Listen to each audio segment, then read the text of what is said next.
बोलो सतगुरुदेव की जय हो। अब जो हरियाणा के कुरुक्षेत्र में सतलोक आश्रम मैनेजमेंट हरियाणा ने अपना जो 5 एकड़ में फर्जी आश्रम खोल रखा है पुरुषोत्तम सैनी के द्वारा, और जहां पे 6 से 8 3 दिन का पाठ प्रकाश रखा गया पूज्य गुरुदेव जी के जन्मदिन के उपलक्ष्य में, जबकि होना चाहिए था वो प्रकट दिवस। वहां पे देसी घी में बूंदियां उतारी गई, लेकिन संगत को नहीं बुलाया गया।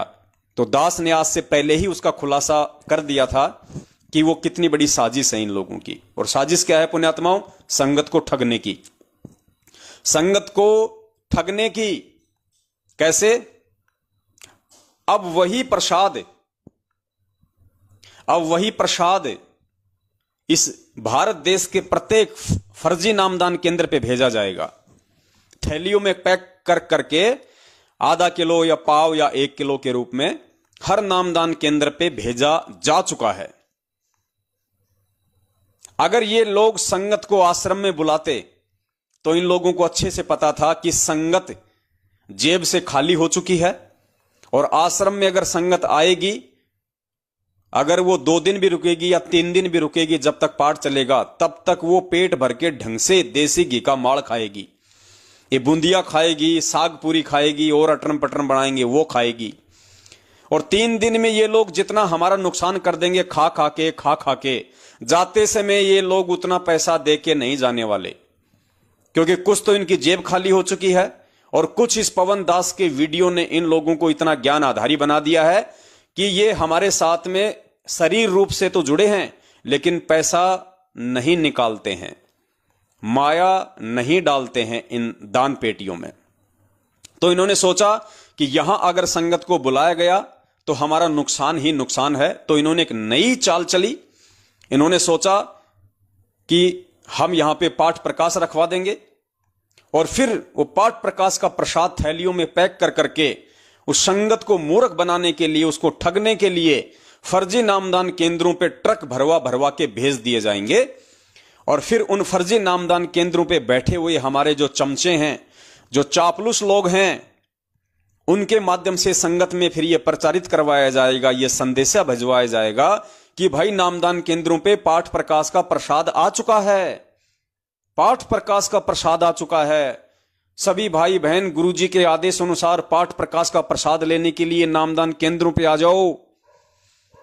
अब जो मूर्ख हैं, जो भोले हैं, जो नादान हैं, जो मैनेजमेंट के षड्यंत्रों से अपरिचित हैं, जो नए नए नामदानी हैं, वो भगत बेचारे दौड़े दौड़े नामदान केंद्रों पे जाएंगे।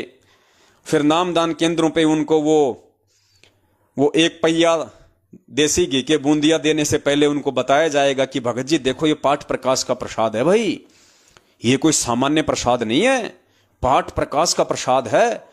और भगत जी आप वहां नहीं जा पाई तो कोई बात नहीं भगत जी, अब आप परमात्मा को पाठ करवा दो, क्योंकि ये पाठ का प्रसाद है भाई। वो कहेगा भगत जी पाठ के पैसे तो नहीं। अरे कोई बात नहीं भाई, लिखवा दे।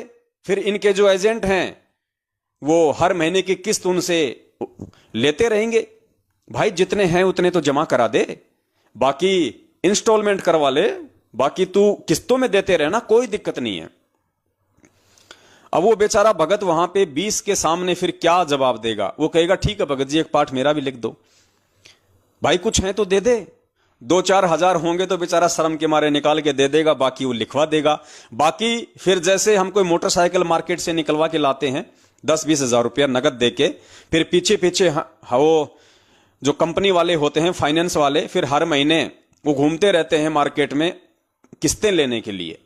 तो इस प्रकार से फिर इस मैनेजमेंट के चमचे उन भगत भाई बहनों को फोन कर करके जैसे ही महीना आएगा उनको याद दिलाते रहेंगे कि भगत जी आपकी किस्त का समय आ गया, भगत जी आपकी इंस्टॉलमेंट का समय आ गया, परमात्मा की दया से आपने जो पाठ लिखवाया था भगत जी उसका पैसा जमा करवा दो।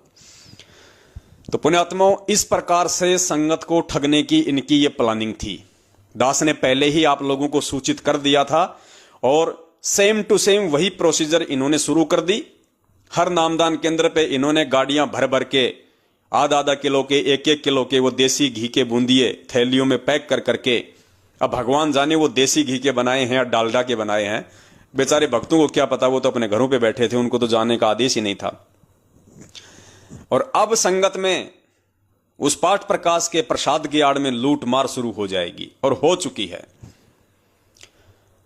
और पुण्यात्माओं, यही वो कारण है जिस कारण से आज वो समर्थ परमात्मा समर्थ होते हुए भी भगत समाज की अकाल मौत से रक्षा नहीं कर पा रहा।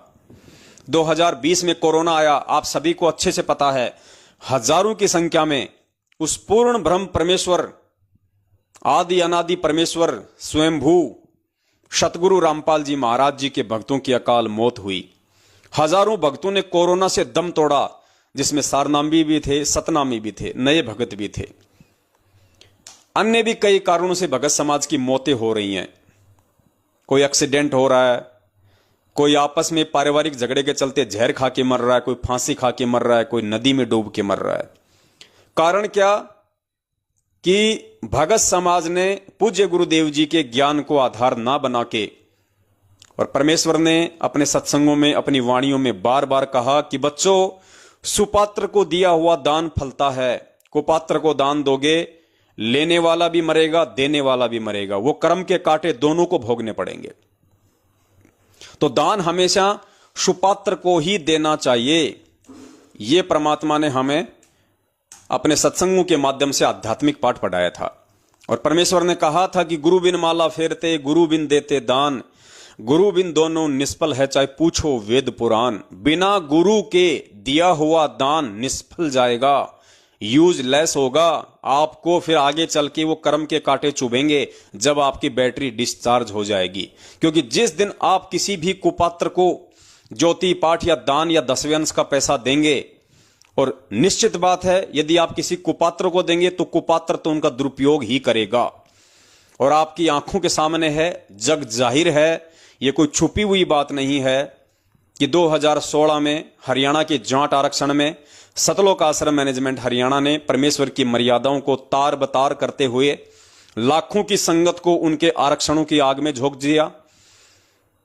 और संगत के जो दान का पैसा था, उस पैसे से उन जाट समितियों को चंदे के रूप में पैसा दिया गया।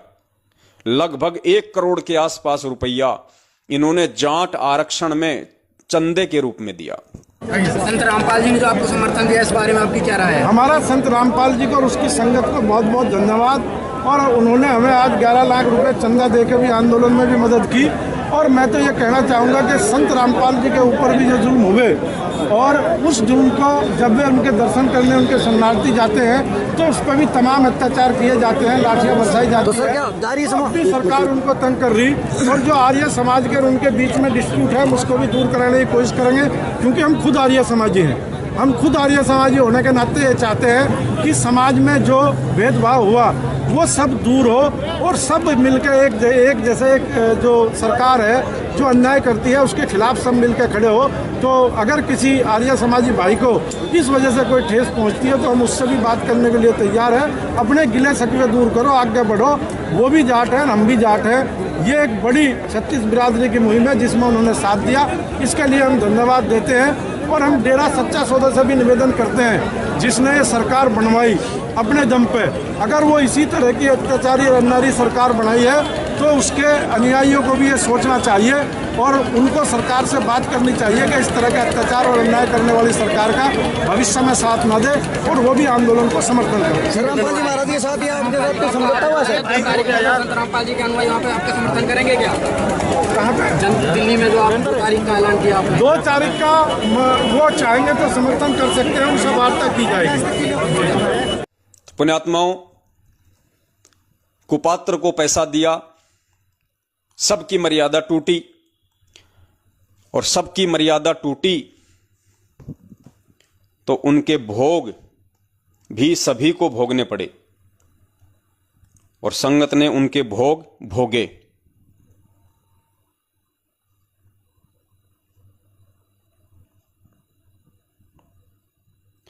हम लोगों ने उस समय भी संगत को काफी सचेत किया था कि भाई इनके चक्कर में मत आओ, ये आप लोगों से परमात्मा की मर्यादा तोड़वा रहे हैं।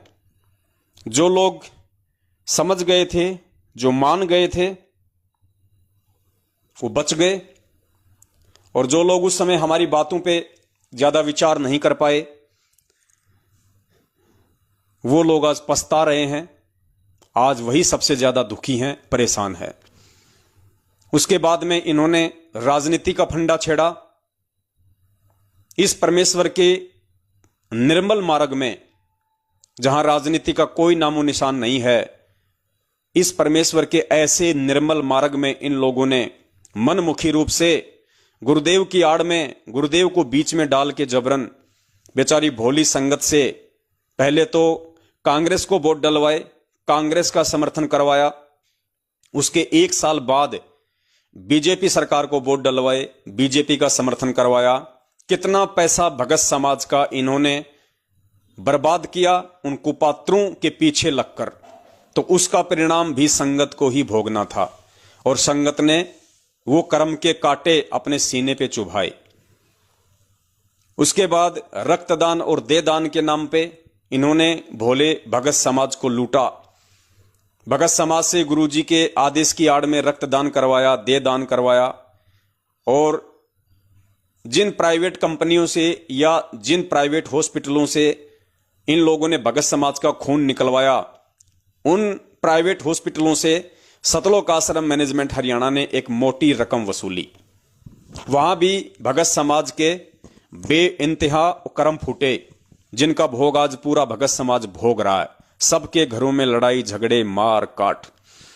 अब पुण्यात्माओं, परमेश्वर ने हमें जो सत्संग सुनाए हैं, परमेश्वर ने हमें 27 साल से अपना जो विधान बताया, वो इसीलिए बताया कि बच्चों, आगामी समय में या ये भक्ति करते करते तुम कभी भी मार ना खा जाओ, क्योंकि मैं बताने वाला एक और समाज में तुमको भ्रमित करने वाले लाखों। लेकिन समाज की तो छोड़िए, यहां तो अपने ही परिवार के लोग, जिन्हें हम अपने भगत भाई बहन कहते हैं, सतलोक आश्रम मैनेजमेंट हरियाणा वाले, उन्होंने ही काल एजेंट बन के संगत को ठगना शुरू कर दिया, संगत को लूटना शुरू कर दिया, परमेश्वर के तत्व ज्ञान के विपरीत सारे कर्म कुकर्म करवाने शुरू कर दिए। तो परमेश्वर ने हमें काफी सत्संग, काफी कथाएं इसी विषय को लेकर भी समझाई, और परमात्मा ने अपना विधान हमें भगत नरसिंह मेहता जी की एक कथा के माध्यम से समझाया। क्या समझाया परमात्मा ने? नरसिंह जी की कथा सुनाई। वो नरसिंह जी की कथा परमात्मा ने हमारे किसी मनोरंजन के लिए नहीं सुनाई थी, परमात्मा ने कोई टाइम पास के लिए नहीं सुनाई थी। पुण्यात्माओं, आज है वो समय उन कथाओं को आधार बनाने का, क्योंकि अंतर्यामी गुरुदेव को मालूम था कि एक ऐसा समय संगत में आएगा जब मैं संगत के बीच में नहीं रहूंगा। वो परीक्षा का दौर होगा। उस दौर में काल भगवान जितनी भी कोशिश कर सकेगा, उतनी कोशिश वो मेरी आत्माओं को मुझसे तोड़ने की जरूर करेगा। साम दाम दंड भेद छल बल घटिया नीति। अब सबको पता है काल तो सामने आएगा नहीं, तो क्या करेगा? वो अपने एजेंटों को भेजेगा, अपने एजेंटों को निमित्त बनाएगा, और एजेंट के रूप में उसने सतलोक आश्रम मैनेजमेंट हरियाणा को चुन लिया। तो परमेश्वर को पता था वर्तमान समय का जो घटनाएं आज संगत में घटित हो रही हैं, इसीलिए परमात्मा ने हमें बार बार नरसिंह भगत जी की वो कथा सुनाई थी।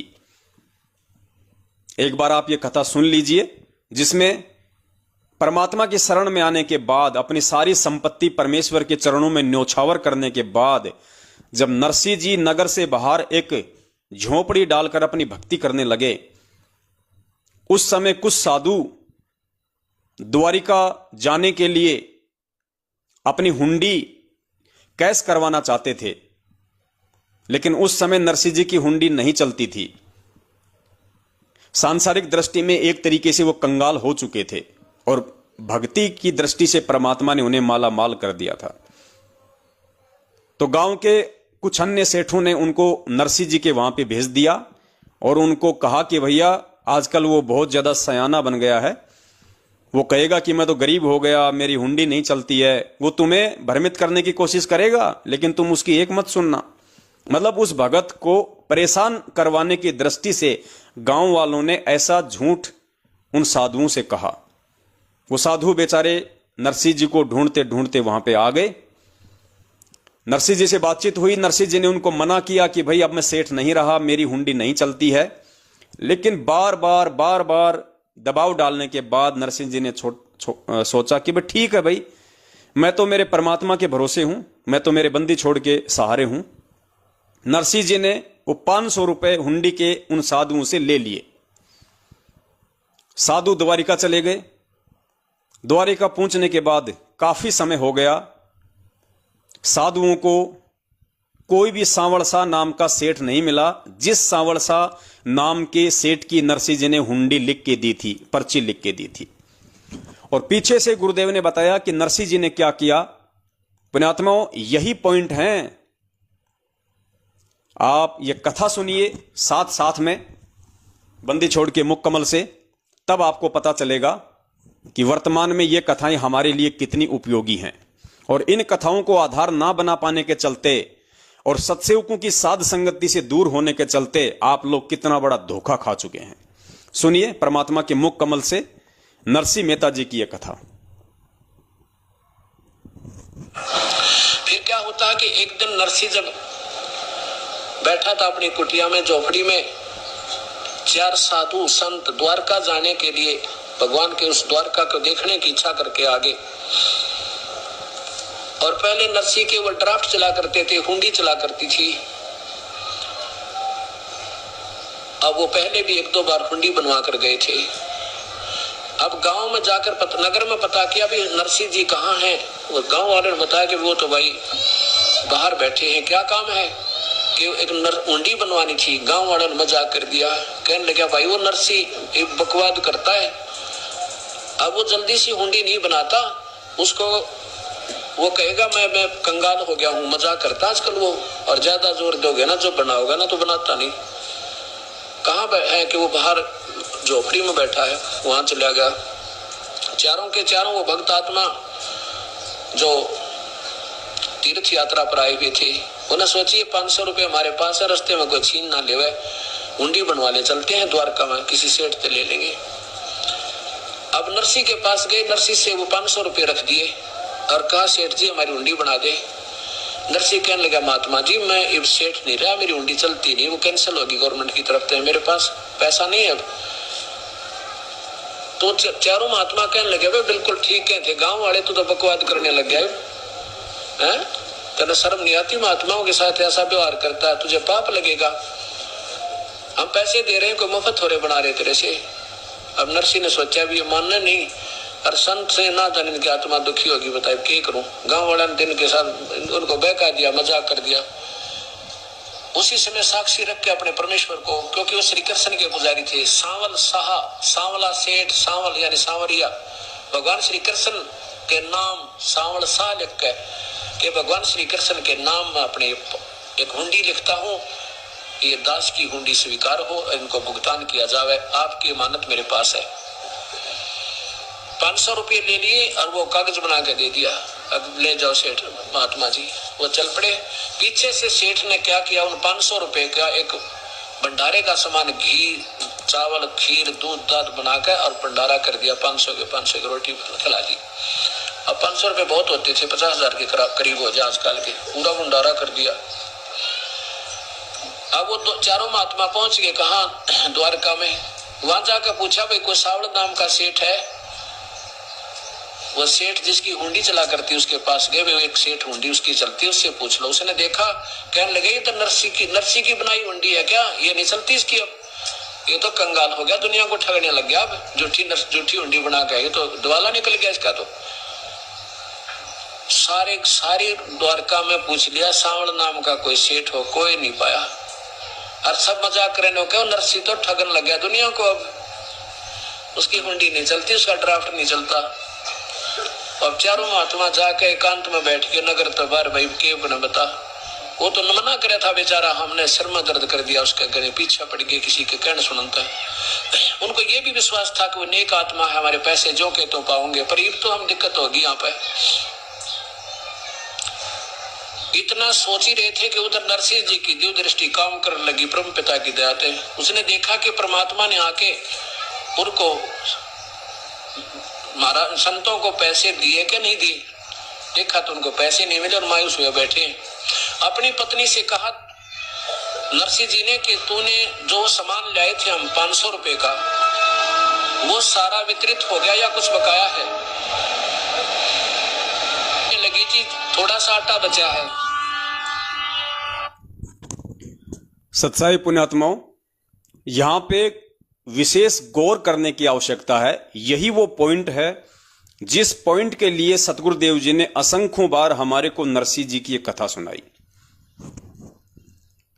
नरसिंह जी ने उन साधुओं से 500 रुपए ले लिए और उनको हुंडी बना के दे दी। हुंडी का मतलब होता है ड्राफ्ट।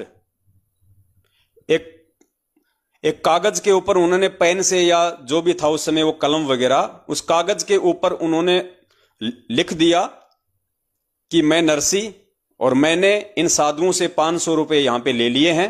और उन्होंने परमात्मा के नाम पे हुंडी बनाई, सांवल शाह सेठ के नाम पे। सांवल शाह सेठ का नाम लिख दिया कि महाराज जी आपने मुझे 500 रुपए दे दिए, अब आप ये पर्ची वहां ले जाओ द्वारिका में, और सांवल शाह नाम का आपको वहां पे सेठ मिलेगा, किसी से भी पूछ लेना, वो सेठ जी आपको वहां पे 500 रुपए नगद दे देंगे। साधु वहां पे चले गए, लेकिन उनको कहीं भी कोई सांवल शाह नाम का सेठ नहीं मिला। और पीछे से पुण्यात्माओं नरसिंह जी ने क्या किया, उनके 500 रुपयों का ऐसे की ऐसे राशन ले आया और 500 रुपए का भंडारा साधु संतों को करवा दिया। एक नया पैसा नहीं रखा नरसिंह जी ने, पूरे 500 रुपए का भंडारा करवा के लोगों को खिला दिया। पुण्यात्मा, विचार करने की यह बात है कि नरसिंह जैसी नेक आत्मा, परमेश्वर की विशेष प्यारी आत्मा, जितने पैसे उन्होंने भक्तों से लिए थे उनमें से एक नया पैसा उन्होंने अपने घर खर्च में यूज नहीं किया, अपनी निजी आवश्यकताओं में खर्च नहीं किया। पूरा का पूरा 500 रुपया नरसिंह जी ने भंडारा कर दिया। और नरसिंह कितनी नेक आत्मा थी, कितना दिल का साफ था, उसके बावजूद भी परमात्मा ने उन साधुओं को, उन साधकों को, उन भक्तों को जिन्होंने दान किया था, उनको कोई लाभ नहीं दिया, कोई राहत नहीं दी। नरसिंह जी ने अपनी दिव्य दृष्टि से देखा कि भाई परमात्मा ने 500 रुपया उनको कैश क्यों नहीं किया, मेरे से क्या त्रुटि हो गई। मैंने तो 500 के 500 रुपए एज इट इज भंडारे में लगा दिए, उस परमात्मा के नाम पे धार्मिक भंडारे में लगा दिए, धार्मिक यज्ञ में लगा दिए। मैंने तो एक पैसे का भी दुरुपयोग नहीं किया। फिर भी ऐसी क्या और त्रुटि रह गई कि परमेश्वर ने उस भंडारे के बदले उन भक्तों को 500 रुपए नहीं दिए, और वो बेचारे दुखी हो रहे हैं, वो परेशान हो रहे हैं। तो परमेश्वर ने नरसिंह जी के अंदर प्रेरणा की और अपनी धर्मपत्नी से पूछा कि भगवान, वो जो 500 रुपये का अपन सामान लाए थे भंडारे के लिए, क्या वो सारा भंडारे में लगा दिया? तो उनकी पत्नी ने कहा कि हां जी, पूरा का पूरा लगा दिया, कुछ बचा तो नहीं। तो उनकी धर्मपत्नी ने कहा कि जी और तो कुछ नहीं बचा, लेकिन जो सूखा आटा था, थोड़ा बहुत जो सूखा आटा माता बहनें निकाल लेती हैं रोटियां बेलने के लिए, पूरियां वगैरह बेलने के लिए, 100 ग्राम या 200 ग्राम होता है। उन्होंने कहा कि खाली वो सूखा आटा बचा हुआ है थोड़ा सा। पुण्यात्माओं, नरसिंह जी ने वो आटा जानबूझ के नहीं रखा था, वो अनजाने की गलती थी।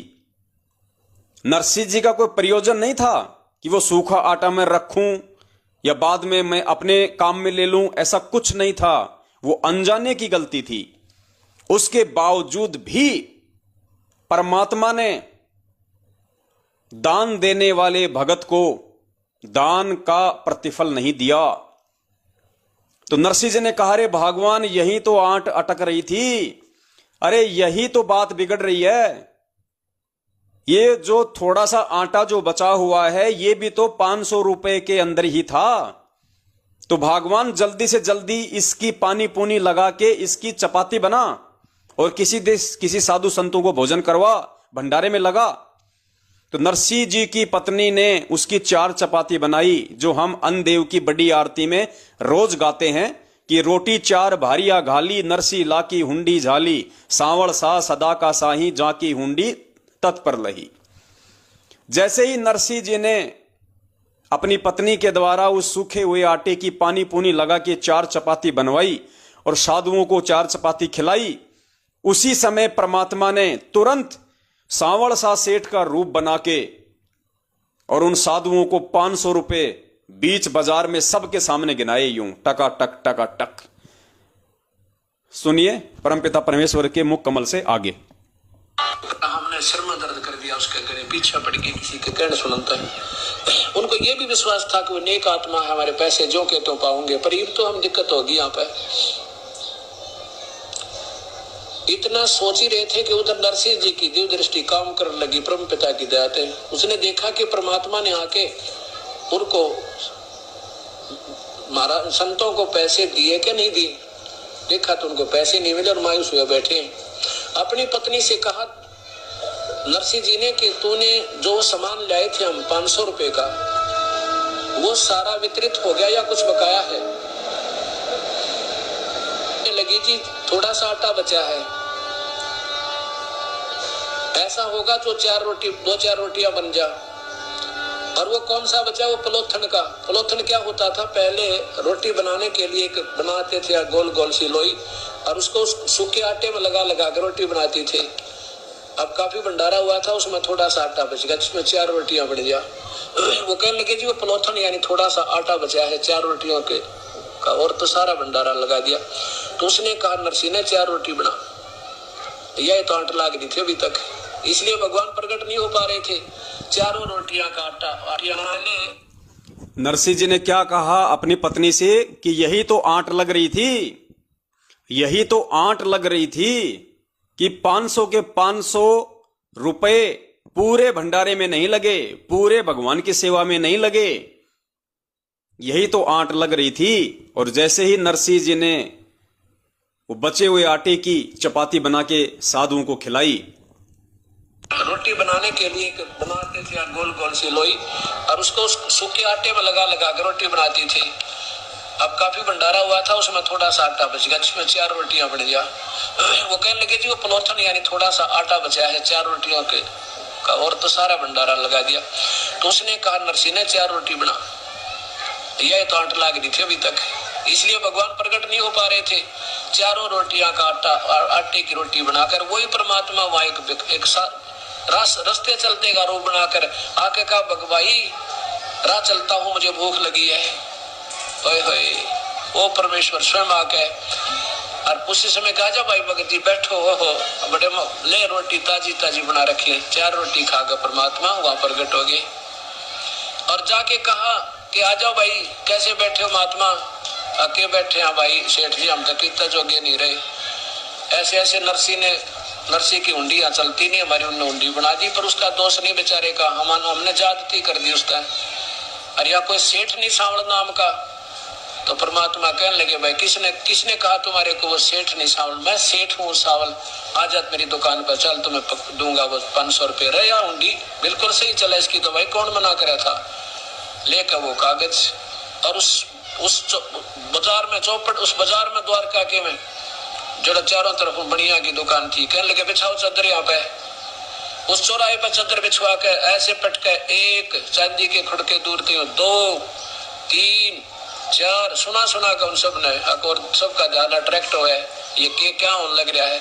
500 रुपए नए कते जैसे आज बनकर आए हो, 500 नोट चांदी के पटक दिए और कह दिया भाई मैं सावन सेठ हूँ, और कह देना उस नरसिंह को उसका दास हाजिर खड़ा पाओगा, चाहे लाख हुंडी दे दे। बोलो सतगुरुदेव की जय हो। तो ऐसे परमात्मा, वो पूर्ण परमात्मा आकर ही सब काम करता। ठीक है, चाहे हम श्री कृष्ण पर सेरा बांधे, चाहे श्री राम पर बांधे, ये गीता और वेद प्रमाण देते हैं वो परम पिता पूर्ण ब्रह्म है जो सबके काम सारने वाला और सारे दुखों का निवारण करने वाला। बोलो सतगुरुदेव की जय। तो पुण्यात्माओं, आप जियों को इस अनमोल कथा से ये समझ में आ गया होगा कि आज 90% भगत समाज ज्योति के पैसे जमा करवाते करवाते भी, पाठ का पैसा जमा करवाते करवाते भी, गुरुजी की जमानत के नाम पे पैसा जमा करवाते करवाते भी, इन फर्जी आश्रमों के नाम पे पैसा जमा करवाते करवाते भी क्यों महादुखी है, क्यों उस परमपिता परमेश्वर से मिलने वाला लाभ प्राप्त नहीं कर रहा है, क्यों सभी के घरों में झगड़े हैं, फसाद हैं, लड़ाइयां हैं, क्यों काफी हजारों की संख्या में आत्माओं के अंदर यह कुप्रेरणा हुई कि संत रामपाल जी की भक्ति से कोई लाभ नहीं है, इस मार्ग को छोड़ दिया जाए, और नकली संतों और पंथों के वहां पे जा चुके हैं। इस कहानी से आपको समझ में आ गया होगा पुण्यात्माओं कि साधक के द्वारा दिए गए दान के एक एक पैसे का जब तक सदुपयोग नहीं होगा तब तक वो परमात्मा अपने विधान के अनुसार, क्योंकि परमात्मा अपना विधान नहीं तोड़ता, अपने विधान अनुसार परमात्मा तब तक उस भगत को, उस साधक को उस दान के प्रतिफल में लाभ नहीं देता है, और लाभ ना मिल पाने के चलते फिर वो भगत धीरे धीरे धीरे धीरे भक्ति और भगवान से दूर हटने लगता है काल प्रेरणा से। पुण्यात्मा नरसी जैसी पुण्यात्मा शायद ही आज हो धरती पे, 500 रुपए उन्होंने भक्तों से लिए और 500 के 500 रुपए का भंडारा कर दिया, मन में कोई दोष नहीं, कोई छल कपट नहीं। पता नहीं उन्होंने भी उस भंडारे में खाना खाया था या नहीं खाया था, एज इट इज 500 का भंडारा कर दिया, ये सोच के कि यदि मैंने इस 500 रुपए में से, क्योंकि ये भक्तों का पैसा है, ये साधुओं का पैसा है, अगर इसमें से 1 रुपया भी मैंने अपने निजी जीवन में खर्च किया तो मैं परमेश्वर का दोषी हो जाऊंगा, मैं तो मरूंगा सो मरूंगा, ये आत्माएं भी लाभ से वंचित रह जाएंगी। इसलिए नरसी जी ने परमात्मा से डरते हुए एज इट इज 500 रुपए का राशन मंगवाया, आटा दाल चावल मंगवाया, भंडारा बना के उसका भंडारा करवा दिया। उसके बाद भी भक्तों को लाभ नहीं मिला, क्योंकि कहीं ना कहीं कोई त्रुटि रह रही थी। बाद में मालूम पड़ा कि 4 चपाती के लायक थोड़ा सा सूखा आटा बचा हुआ है, जिसके चलते साधुओं को लाभ नहीं मिल रहा। नरसी जी ने तुरंत वो चपातियां बनवाई, और जैसे ही वो 500 के 500 रुपए कंप्लीट हुए धार्मिक भंडारे में, सत सेवा में लगे, तुरंत परमेश्वर ने सांवरसा सेठ का रूप बना के उस भगतों को लाभ दिया, उन भक्तों को 500 रुपए दिए। पुण्यात्माओं, यह कहानी परमात्मा ने मनोरंजन के लिए नहीं सुनाई, यह कहानी आज आप और हम भक्तों को सावधान करने के लिए सुनाई थी कि तुम्हारे साथ भी ऐसा ही होगा। पुण्यात्माओं, सतलोक आश्रम मैनेजमेंट हरियाणा नामदान केंद्र वाले कोऑर्डिनेटर गुरुजी के कलयुगी परिवार वाले पिछले 7 वर्षों से भगत समाज से अरबों खरबों में ठगी कर चुके हैं, अरबों खरबों में ज्योति पाठ और दान धर्म के नाम पे पैसा ले चुके हैं। और आप सबको यह अच्छे से मालूम होना चाहिए कि नरसी जी ने तो अनजाने में वो 4 चपाती का आटा छोड़ा था, उसके चलते भी भक्तों को लाभ नहीं मिला। और सतलोक आश्रम मैनेजमेंट हरियाणा तो जानबूझ के गलतियों पे गलतियां, कुकर्म पे कुकर्म करता आ रहा है। सरेआम आप लोगों का पैसा हरियाणा के जाट आरक्षण में उन जाटों को दिया गया, उन जाट समितियों को दिया गया। कभी 16 लाख रुपए दिए गए, कभी 5 लाख रुपए दिए गए। भगत समाज का कम से कम भी नहीं तो करोड़ों रुपया तो गाड़ी घोड़ों में उनके आने जाने के किराए में ही बर्बाद करवा दिया गया, उनके धरनों के ऊपर, उनकी रैलियों में शामिल करवा कर, और उनके स्टेज पे चढ़ चढ़ के हरियाणा के स्टेट कोऑर्डिनेटर सहित सतलोक आश्रम मैनेजमेंट के अन्य व्यक्तियों ने उनको चेक दिए, कभी 5 लाख का, कभी 10 लाख का, 16 लाख रुपए उनको नगद दिए यशपाल मलिक को, जिसका वीडियो काफी बार हम लोग संगत में वायरल कर चुके हैं।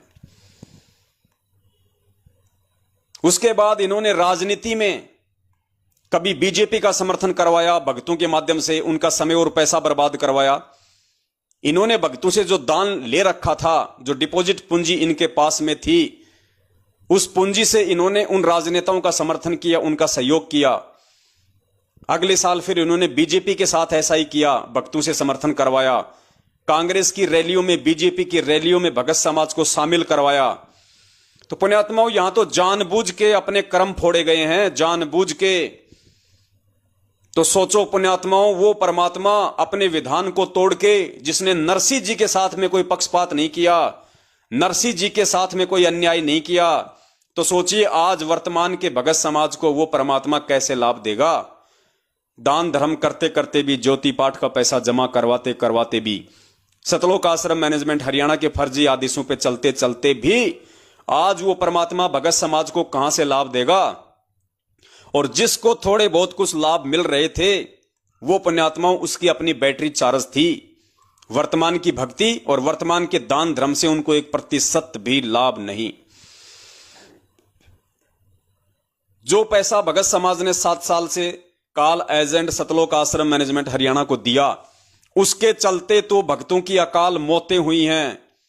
कोरोना से हजारों की संख्या में हमारे भगत भाई बहन मरे हैं। महाराष्ट्र से 2 बसें भर के आई थी, दास बार बार जिक्र करता है। 2 बसें भर के मिनी बसें महाराष्ट्र के लातूर जिले से हिसार की तारीख पे आ रही थी। सारे के सारे भगत थे। सुबह 4 बजे राजस्थान के नागौर में सड़क एक्सीडेंट हुआ। 13 भक्तों की ऑन द स्पॉट मौत हुई।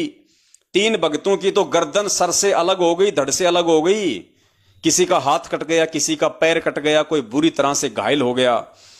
क्यों हुआ पुण्यात्माओं?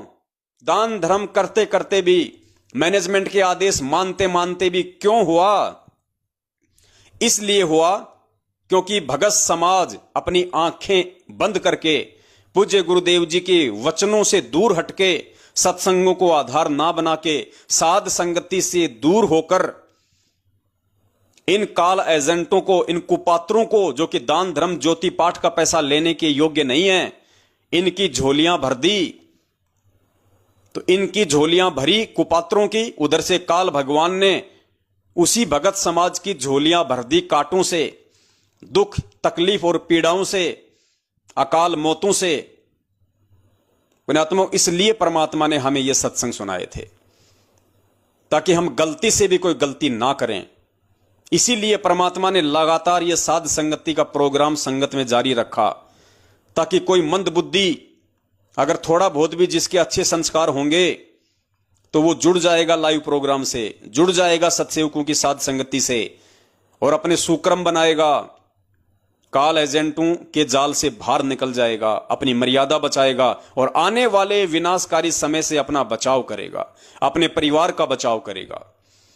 अब दास अपनी तरफ से आपको कुछ नहीं बता रहा, दास अपनी तरफ से अपना कोई विधान नहीं बता रहा।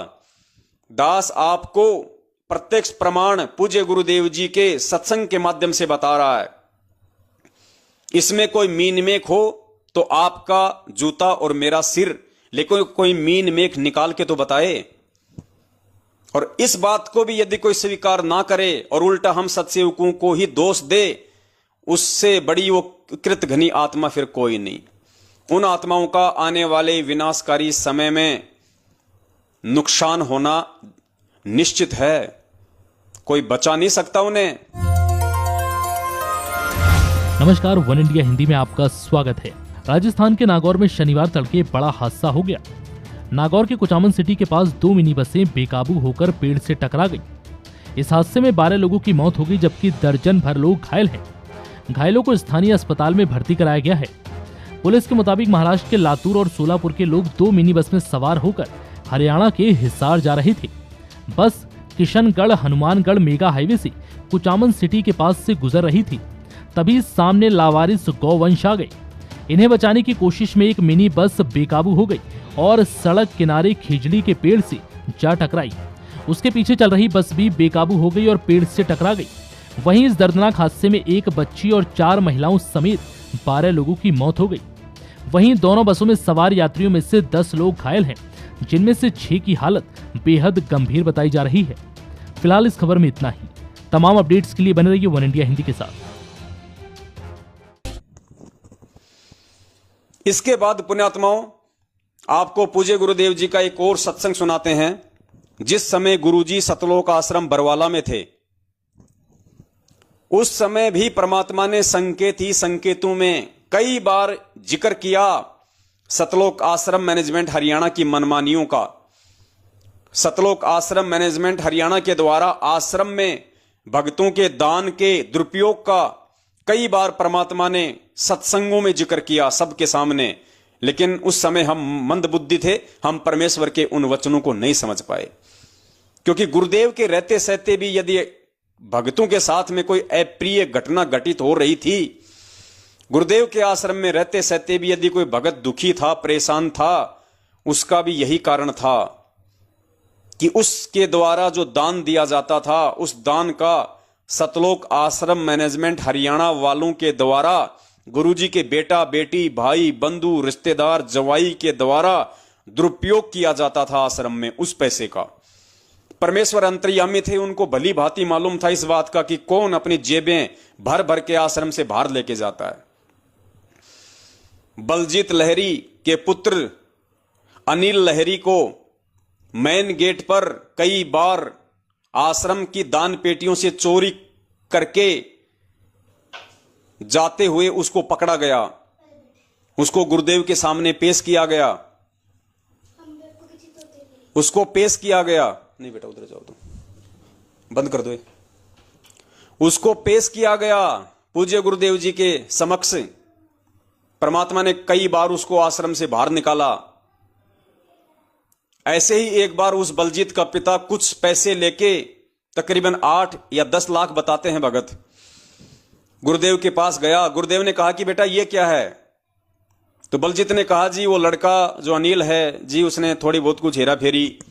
तो परमात्मा ने कहा कि बेटा ये 10 लाख क्या दिखा रहा है मुझे, तेरे से तो करोड़ों में हिसाब करना है, करोड़ों में। ये 5-10 लाख रुपए क्या दिखा रहा है मुझे, तुम्हारे से तो करोड़ों में हिसाब करना है। पुण्यात्माओं, इस कदर गुरु को मानुष मानकर सतलोक आश्रम बरवाला में संगत के द्वारा जो उनके अपने समझे जाते थे, बेटा बेटी, भाई बंधु, रिश्तेदार, जवाई, स्टेट कोऑर्डिनेटर, इतनी गफलतबाजियां आश्रम में किया करते थे ये। और एक खाली दान धर्म को लेके नहीं, हर प्रकार की माता बहनों के साथ भी अभद्र व्यवहार, अश्लील हरकतें ये लोग सतलोक आश्रम बरवाला में किया करते थे। भक्तों के साथ मारपीट तो आम बात थी। नेपाल के भक्तों को अच्छे से पता होगा, उन्होंने तो पूज्य गुरुदेव को स्पेशल एक लेटर भी लिख के दिया था। एक नेपाल के भगत को नंगा करके हॉल में ले जाके उसको सरियों से मारा। उसके बाद नेपाल के भक्तों ने गुरुदेव को चिट्ठी लिखी और गुरुदेव ने उस चिट्ठी के जवाब में लिख के दिया, जिन भक्तों ने वो घटिया हरकतें की थी कि नालायकों, यहां आने वाली आत्माएं उस परमेश्वर की विशेष आत्माएं हैं। उन आत्माओं के साथ ऐसा अभद्र व्यवहार करोगे तो परमेश्वर दुखी हो जाएगा, और परमेश्वर दुखी हो जाएगा तो तुम कहीं के नहीं रहोगे। पुण्यात्माओं, इन तमाम घटनाओं के चलते ही ये बरवाला कांड हुआ, काल भगवान का दाव लगा। इन्होंने उस आश्रम को इतना दूषित कर दिया था, इतना गंदा कर दिया था अपनी घटिया और अश्लील हरकतों के चलते। इसलिए उस परमेश्वर ने भी, जब काल भगवान ने वहां पे आंधी चलाई, तो उस परमेश्वर ने भी कोई रोका टोकी नहीं की। परमेश्वर भी यही चाहते थे कि इन दुष्टों को इसी प्रकार से समझ में आएगी।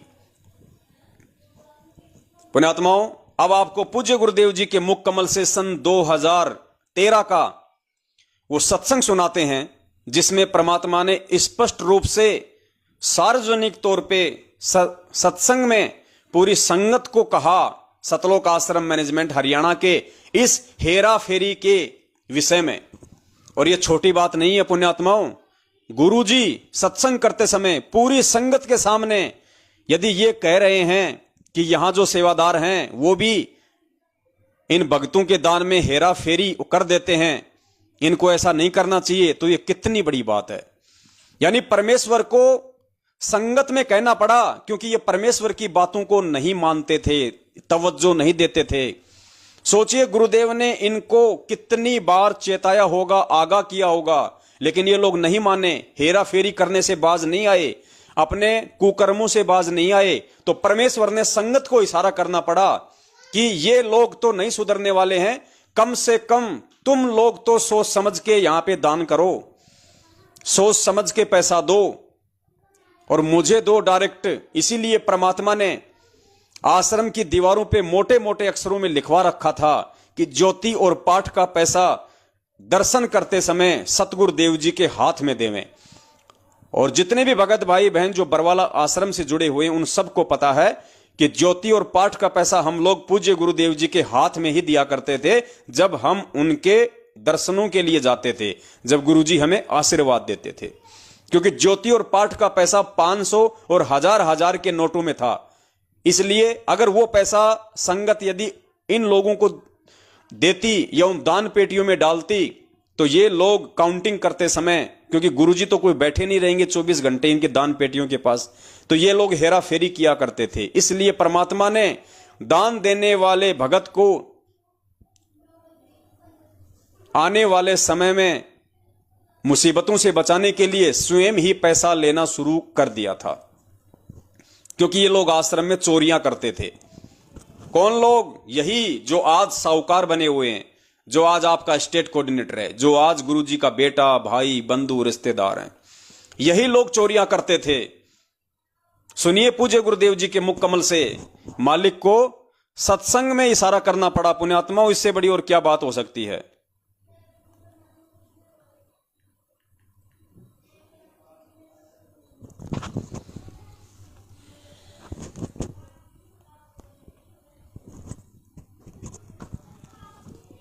क्योंकि परमात्मा का विधान है, कहते हैं आप 1 रुपया दान करोगे 1000 देता दाता आपको। जो दान आप यहाँ करते हो वो आपका नहीं, वो तो भगवान का हो गया, आपका नहीं रहा। उसके बदले में आपको तो 1000 मालिक ने उसी समय लिख दिया आपके अकाउंट में, लेकिन वो अकाउंट आपको दिखता कौन?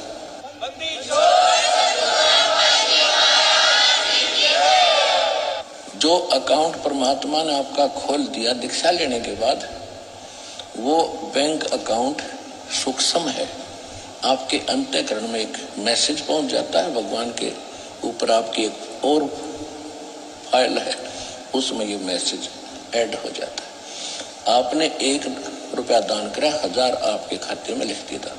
तो जो पैसा आपका था वो यहाँ चढ़ाया हुआ पैसा आपका नहीं है, ये परमात्मा का हो गया। और इस परमात्मा के पैसे को आप सदुपयोग करो, यहाँ दुरुपयोग ना करना इसका। जो यहाँ भी सेवादार है, आने वाले भी जो कई बार देखा है थोड़ी बहुत त्रुटियां ये कर देते हैं, तो आपने सावधान रहना पड़ेगा। ये धनी का पैसा पड़ेगा। पुण्यात्माओं ध्यान से सुनना, परमेश्वर कह रहे हैं कि यहां रहने वाले जो सेवादार हैं वो कभी कभार थोड़ी बहुत त्रुटियां कर देते हैं, तो आपने सावधान रहना होगा। संगत को कह रहे हैं परमात्मा कि आप लोगों को सावधान रहना होगा। आप लोगों ने दंडवत स्थल पे जो दान पेटियां हैं उनमें पैसा नहीं डालना, दर्शन के समय केवल मेरे हाथों में ही देना है। उसके बाद भी यदि ये लोग उस पैसे का दुरुपयोग करते हैं तो आपको दोष नहीं लगेगा, क्योंकि आपने तो अपने गुरुदेव के हाथ में दान दिया है।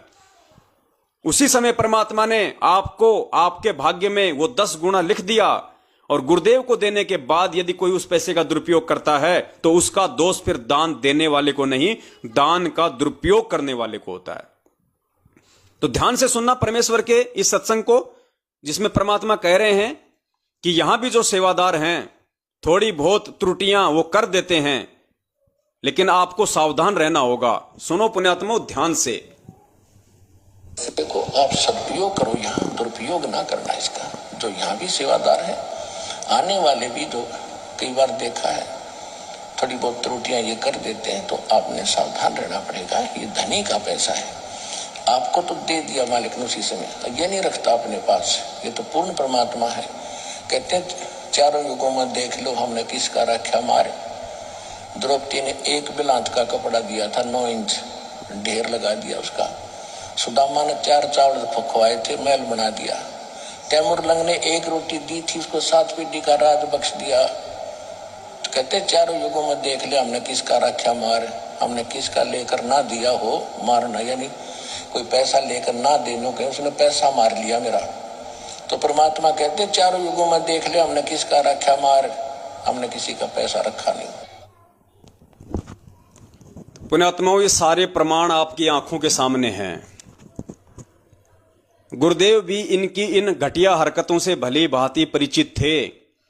और पुण्यात्माओं विचार करो, जो सतलोक आश्रम मैनेजमेंट हरियाणा, जो पूज्य गुरुदेव जी का कलयुगी परिवार, बेटा बेटी भाई बंधु रिश्तेदार जवाई स्टेट कोऑर्डिनेटर, सतलोक आश्रम बरवाड़ा में रहते सहते यदि ये कुकर्म करते थे, भक्तों के दान में चोरी करते थे, उनका दुरुपयोग करते थे, तो सोचो पुण्यात्माओं आज वही सतलोक आश्रम मैनेजमेंट हरियाणा आप लोगों के सिर पे काल भगवान का एजेंट बन के बैठा है।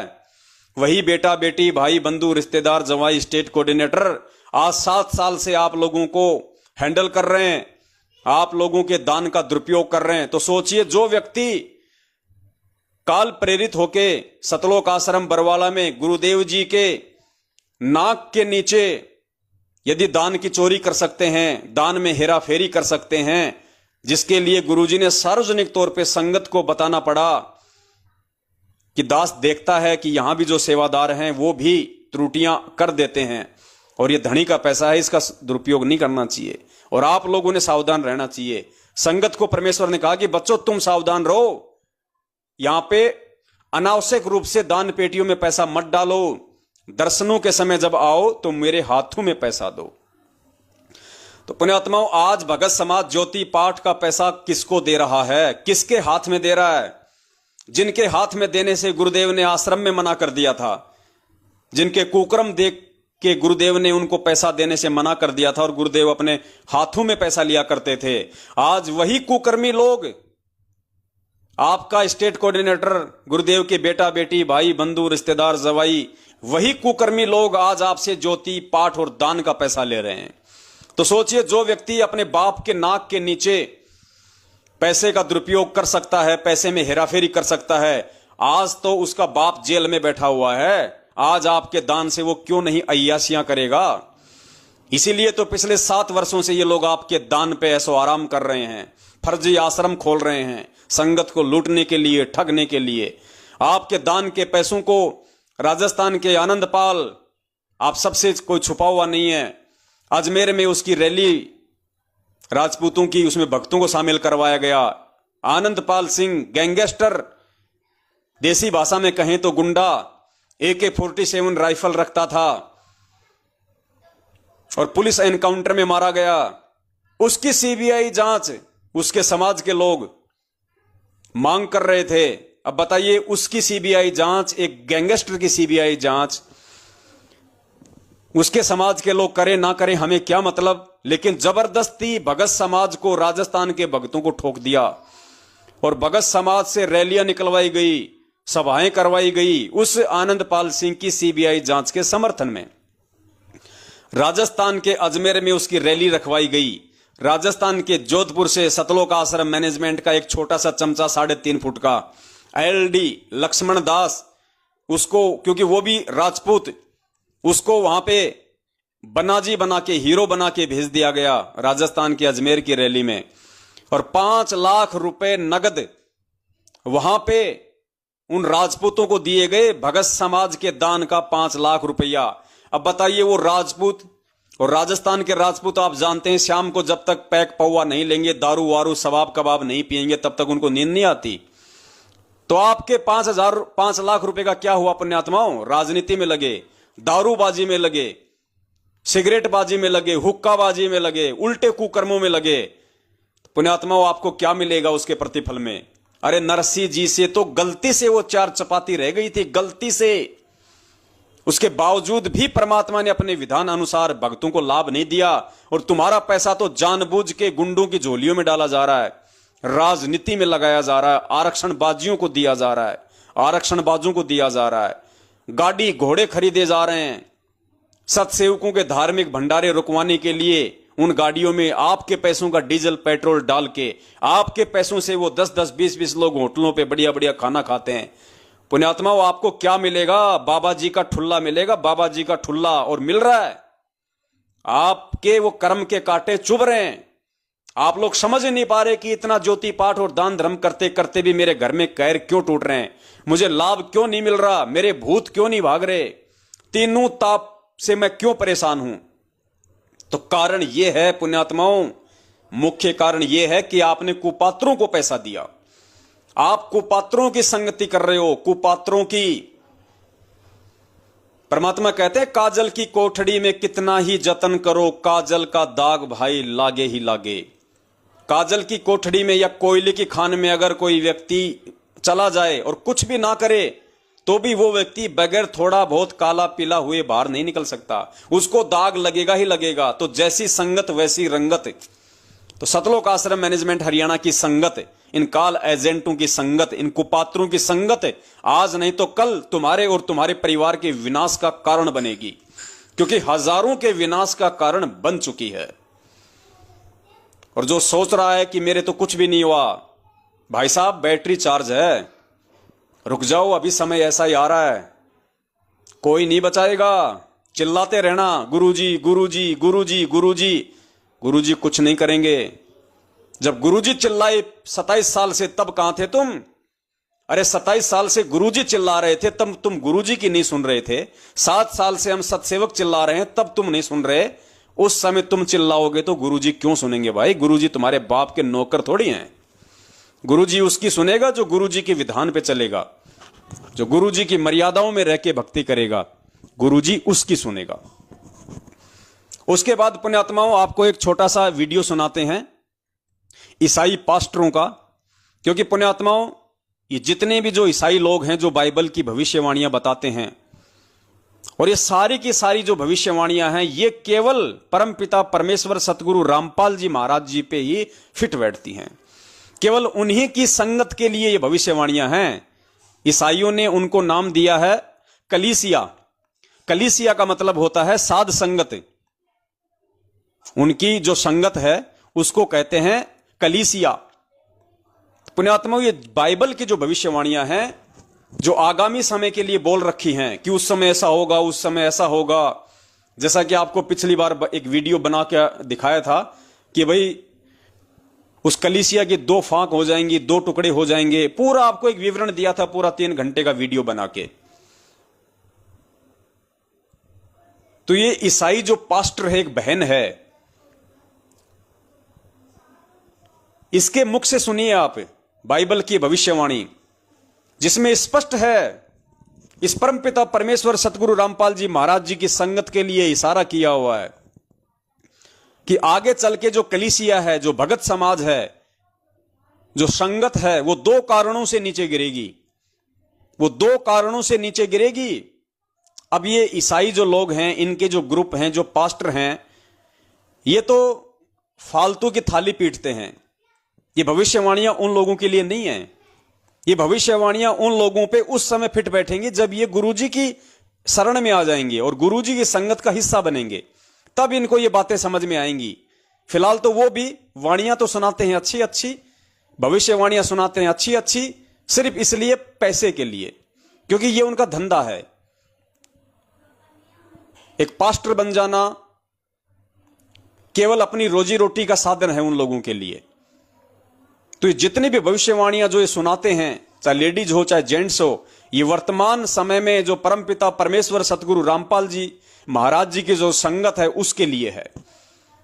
तो उस भविष्यवाणी में कहा गया है सतगुरु रामपाल जी महाराज जी की वर्तमान संगत के लिए कि अंत के समय में वो कलीसिया, वो भगत समाज 2 कारणों से नीचे गिरेगी। पहला कारण उसने बताया धन का लालच। सबसे पहला कारण धन का लालच, और दूसरा कारण उसने बताया झूठी शिक्षाओं का प्रचार। पुण्यात्माओं, ये धन का लालच सतलोक आश्रम मैनेजमेंट हरियाणा के माध्यम से पूरे भगत समाज को नरक में लेके जा रहा है। इसी धन के लालच के चलते, माया के लालच के चलते इन्होंने ज्योति पाठ दान धर्म से भगत समाज को लूटा, सबकी मर्यादा तुड़वा दी, क्योंकि ये कुपात्र थे और बेचारी भोड़ी संगत से इन्होंने अरबों खरबों में दान ले लिया, दान का मिसयूज कर दिया। तो मैनेजमेंट के द्वारा ये धन का लालच आज संगत को नरक में ले जा रहा है। और दूसरा झूठी शिक्षाओं का प्रचार। इन्होंने झूठ का प्रचार किया, हर पीले पर्चे में इन्होंने झूठ का प्रचार किया। हर बार इन्होंने गुरुजी के आदेश की आड़ में एक नया झूठ संगत में निकाला, एक नया पीला पर्चा निकाला। राजनीति, झूठी शिक्षा, नाम गुरुजी का, आदेश गुरुजी का बता दिया, जबकि गुरुजी के सत्संग से, गुरुजी के विधान से राजनीति का कोई मेल नहीं। हमारा किसी से विरोध नहीं है। हम ना किसी राजनीति को इच्छा रखते हैं किसी राजनीतिक व्यक्ति से, ना राजनीति में हमारा हिस्सा है। हम एक धार्मिक संस्था चला रहे हैं और पूरे विश्व में जाएगा, इसको कोई रोक नहीं सकता। जैसे इस मार्ग का कोई विरोध करेगा, भगवान का मार्ग है।